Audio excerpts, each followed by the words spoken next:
morning, everyone. It's Lee Henson, president and founder of AgileDad, and it's time for today's edition of the Daily Standup. Without any further ado, let's get started. One of the things that has been challenging for remote teams that I've noticed we've been getting a lot of inquiry about is how do we execute meetings in a remote setting?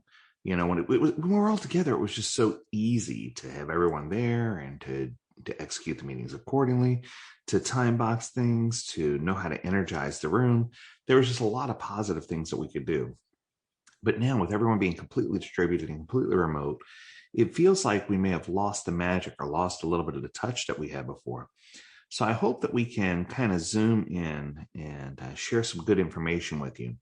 Another thing that I found is that there are lots of sites out there. I found like at least 2 or 3 that have some really bad advice for remote daily stand-ups, and that kind of scared me. So I thought it'd be good to dedicate this Monday's edition or episode of the Daily Stand-Up to how to do an effective remote daily stand-up. There we go. So the first tip that I could give to you is, even if the team is remote, make sure you have a clear team working agreement that everyone puts together, right?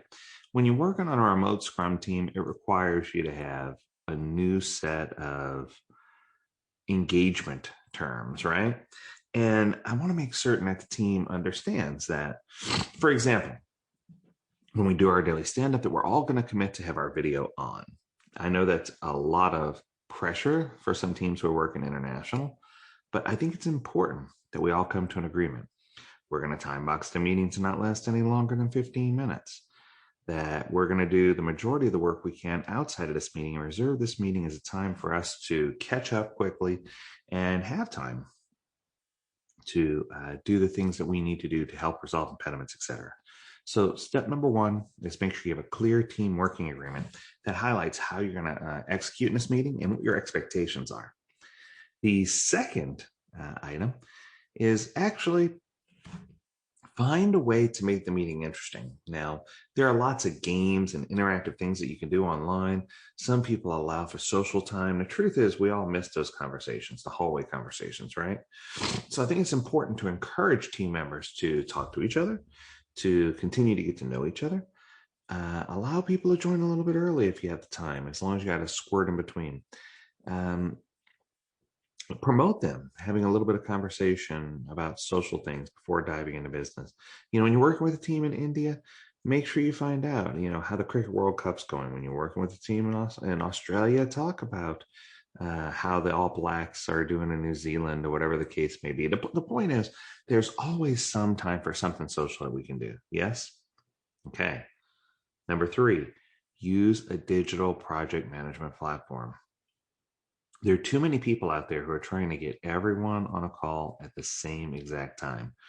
I need you at this time, I need you at this time, and it's causing some people to be up at 10, 11 at night, and other people to be awake at 9 a.m. This just simply isn't productive.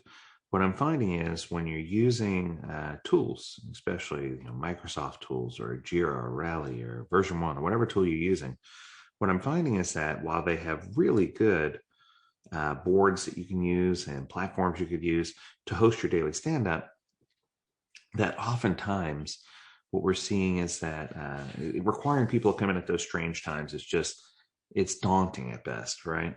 So one of the things that I've learned is you need to leverage additional tools. Now let me explain. If you leverage a tool like Mural or Miro, you can actually set up an API that allows you to have a board that looks like Zoom, with all the different people in a gallery. And then what you can do is you can record your daily stand-up at a time that's convenient for you. Now, the way I encourage you to do this is to come on, view everyone else's daily stand-up that is updated, and then record yours for the next day.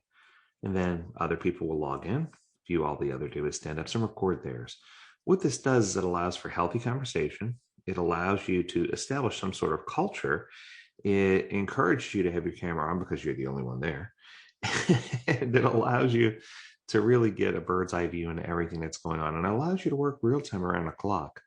So this is just a more all-inclusive approach to making certain that you're leveraging the tools that are there and not asking people to be there at strange times. If you do have a group of people who are all together in one location, of course they can meet together, and of course they can have someone facilitate on their side. The next one has to do with real-time updates. One of the things I hate is when I go into, and hate is a strong word. How about loathe? When I walk into a daily stand-up, whether it's remote or not, and someone's on the call and they're saying, can you update number 976413 and move that one to the status ready for testing? No, not in testing, or ready for testing. Yes. And then the next one down there, yes, could you update that one as well? And could you put in 1.4 hours? Oh my goodness. I'm done. Just with that one report, I'm done.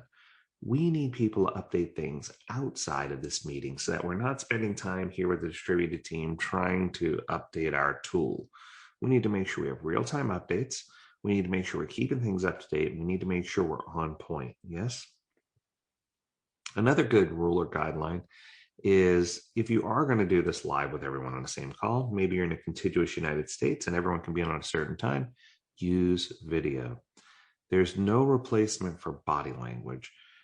Even if it's difficult for some people to say, hey, I want to be online, there's no harm in using video. We're not going to judge whether you have skin blemishes or a good hair day or a bad hair day.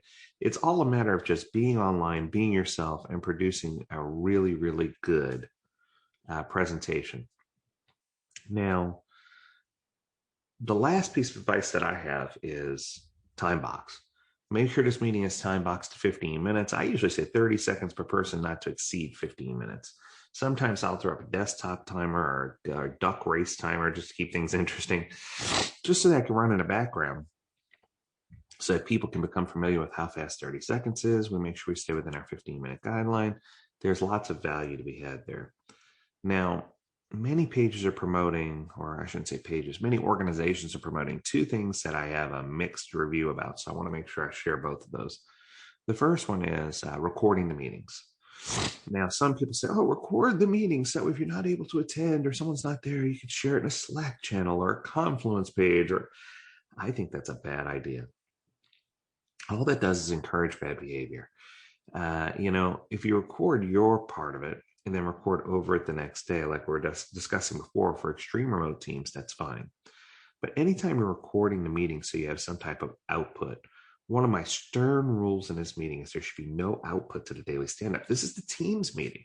They should be excited to meet with each other and talk to each other. The second you start recording this meeting, it turns into a status report and it loses all of its value. So as far as I'm concerned, this meeting should never be recorded unless it's an individual recording their report for the next day so that someone else can see it and then they can update in real time. That's the only exception I have to that rule. The second one is about sharing artifacts or sharing a burn down chart during the meeting.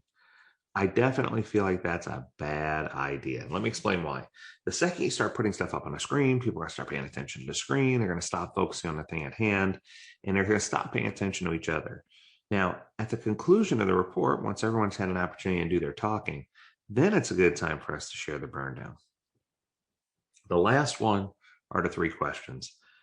I've been to one too many meetings where it's, what did you do yesterday? What are you doing today? Do you have any impediments? The truth is, especially with remote teams, sometimes the team here, the group here, may not even care about what the team's working on over there. And I'm not saying it's right or wrong.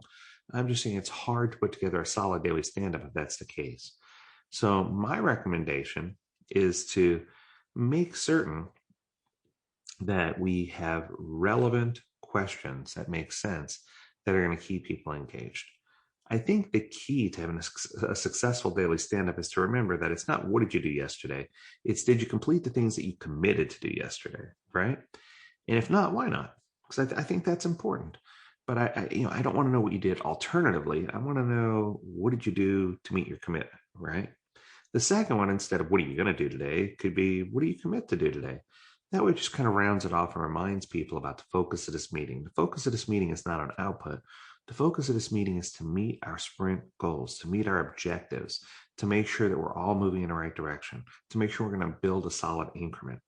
And then finally, instead of do you have any impediments, this is my favorite one my favorite one of all three. It should be, if you have an impediment, why'd you wait until now to tell us about it? Most impediments can be resolved way before this meeting. I think it's important for us to update, especially impediments in real time, and let people know when things are happening. Well, I hope this information was useful to you.